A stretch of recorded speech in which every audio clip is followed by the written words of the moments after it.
Senyor alcalde, senyores jurades i senyors jurats, com este debat el vam tindre dimarts passat el senyor Sales i jo, estava present en la Diputació, estava present la senyora Marco i el senyor Moliner, els hi estalviaré el gruixut del debat, l'acaba de penjar en Facebook, el debat està senceret allí, el poden veure. La cosa aniria més o menys així. Jo hauria de llegir una sèrie d'articles de la llei valenciana que fan referència a la declaració com a Vic dels arxius gràfics i sonors. El senyor Sales ens dirà que ja hi ha suficient nivell de protecció per als arxius de Ràdio Televisió Valenciana perquè el fet de ser arxius ja protegeix amb independència de que siguin o no siguin declarats Vic.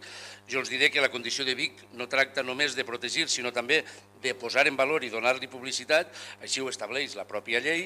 El senyor Sales acudirà a l'article d'un especialista en la matèria que manté que no hi ha gran diferència entre la protecció dels arxius i dels Vics. Jo replicaré que si és així no s'entén per què el Partit Popular ha declarat Vic als 3 arxius provincials.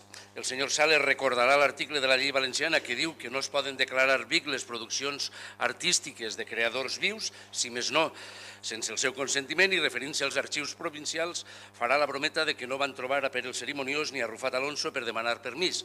En canvi, seria complicat, ens dirà, amb les produccions televisives. Jo li recordaré al senyor Sales que d'acord amb els contractes, els públics i els que ens amaguen en les Corts, la propietat intel·lectual dels arxius correspon a l'ens públic Ràdio Televisió Valenciana i que aquest ens està mort i que la mort la va certificar el decret del president Fabra. Li diré també que sembla mentida que vagin per la vida de grans defensors de les senyes valencianes i no vulguin declarar Vic més de 20 anys d'història del nostre país.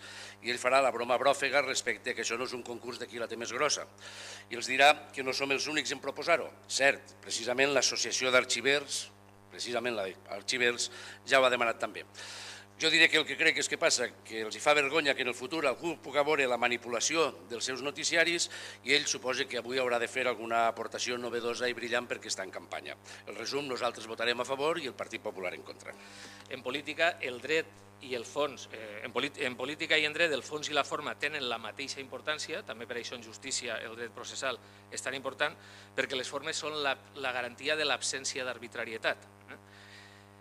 S'han de complir els terminis legals, els reglaments i els acords, i l'incompliment d'això implica el caos. Per tant, arribats a aquest punt, entenem que anem a entrar en el fons del debat, perquè així se va aprovar en Junta de Portaveus, però espero que ningú pugui prendre això de cara al futur com un antecedent, perquè des del nostre criteri això és una declaració institucional i no una moció. Bé, anem als antecedents. El senyor Rondeau ha fet, en la seva gracieta habitual, un resum del debat que va tindre lloc el passat dimarts a la Diputació. Vaig a fer memòria d'algunes qüestions. El Consell Valencià de Cultura, el passat 29 de juliol de 2013, va aprovar un informe sobre la situació de l'arxiu de Ràdio Televisió Valenciana.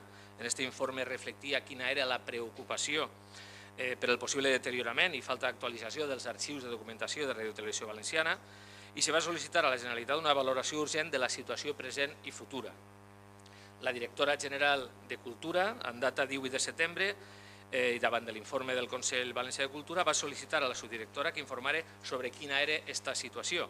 Esta directora va mantenir el compromís de mantenir l'arxiu audiovisual de l'empresa creada en el 89 i que el Departament de Documentació continuaria enregistrant, analitzant i conservant els nous materials de producció pròpia.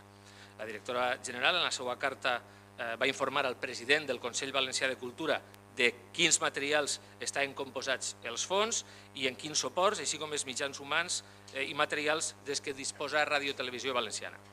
En aquesta mateixa carta, la directora general va afirmar que mantenen el compromís de conservació dels materials audiovisuals. La Direcció General de Cultura va emetre aleshores un informe en el que va afirmar que l'arxiu de Ràdio Televisió Valenciana està protegit per la Llei 3/2005, de 15 de juny de la Generalitat d'Arxius, i considerant que, conforme a l'article 13 d'esta llei, se considera arxiu públic. D'acord amb l'article 42 d'esta mateixa llei, també són públics els documents produïts. I els documents públics, conforme a l'article 43, són inalienables, inembargables i imprescriptibles. Per tant, s'entén des de la Generalitat Valenciana que l'arxiu de Ràdio Televisió Valenciana gozarà del màxim nivell de protecció possible. També respecte a la declaració del Vic, entenent que si bé la llei 498 de 11 de juny de la Generalitat modificada després el 19 d'octubre del 2004, determina que els documents i obres bibliogràfiques, cinematogràfiques, fonogràfiques o audiovisuals poden ser declarades béns d'interès cultural.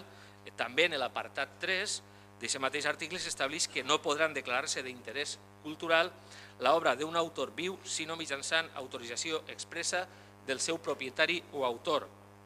La declaració BIC de l'Arxiu de Radiotelevisió Valenciana, per tant, se considera que no és necessari perquè ja està protegida al màxim per la llei i que si a més se decidira encetar el procés de declaració de BIC, això tindria una complexitat grandíssima per obligar a tramitar, donat que quasi la totalitat dels titulars d'aquest arxiu estan vius en aquests moments.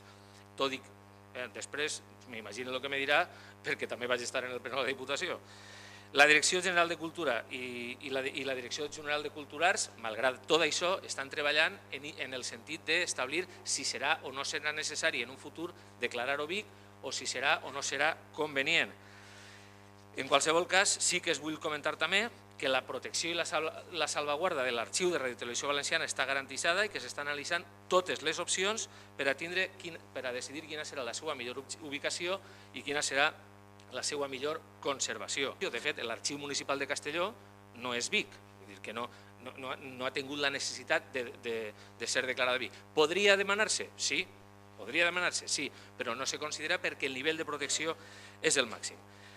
L'única novetat que li puc aportar, senyor Rondeau, respecte al dimarts, que no ho sabia el dimarts, que n'hi ha un informe de l'Advocacia de la Generalitat que fins que no s'extinga la mercantil Radiotelevisió Valenciana no es pot prendre cap decisió al respecte.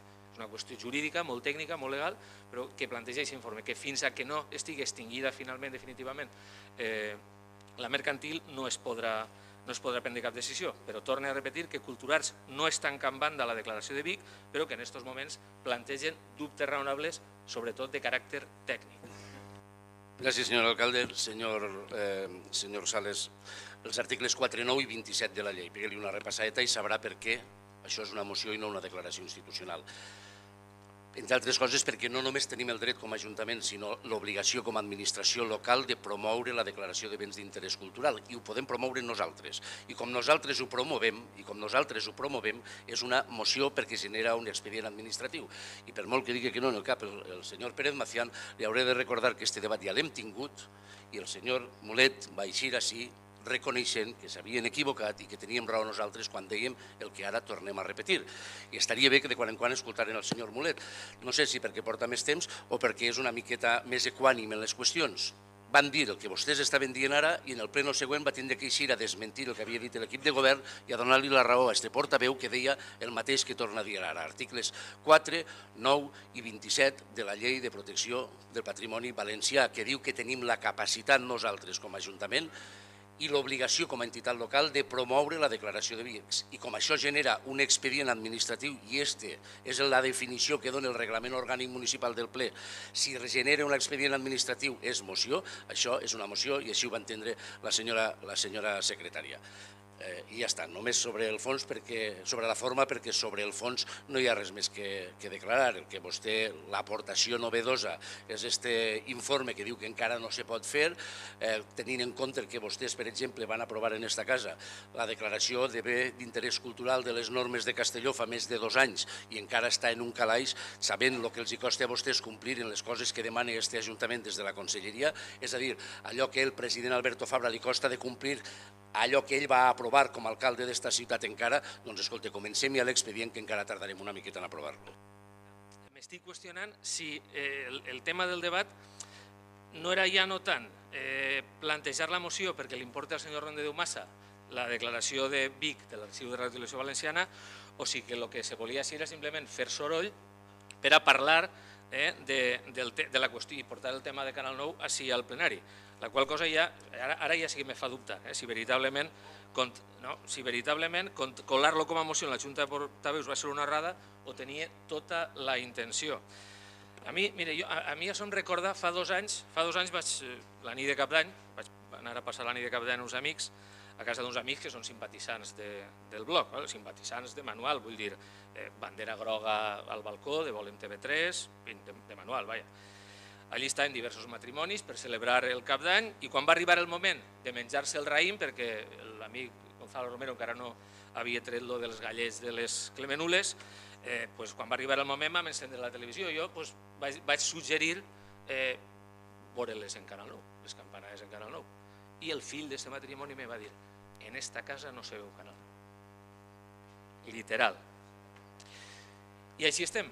Els que enarbolen ara la bandera de Canal 9 són els mateixos que fins fa només 4 dies l'única bandera que enarbolaven era la groga de TV3 i que no eren capaços de posar Canal 9 ni per a sentir les campanades de cap d'any.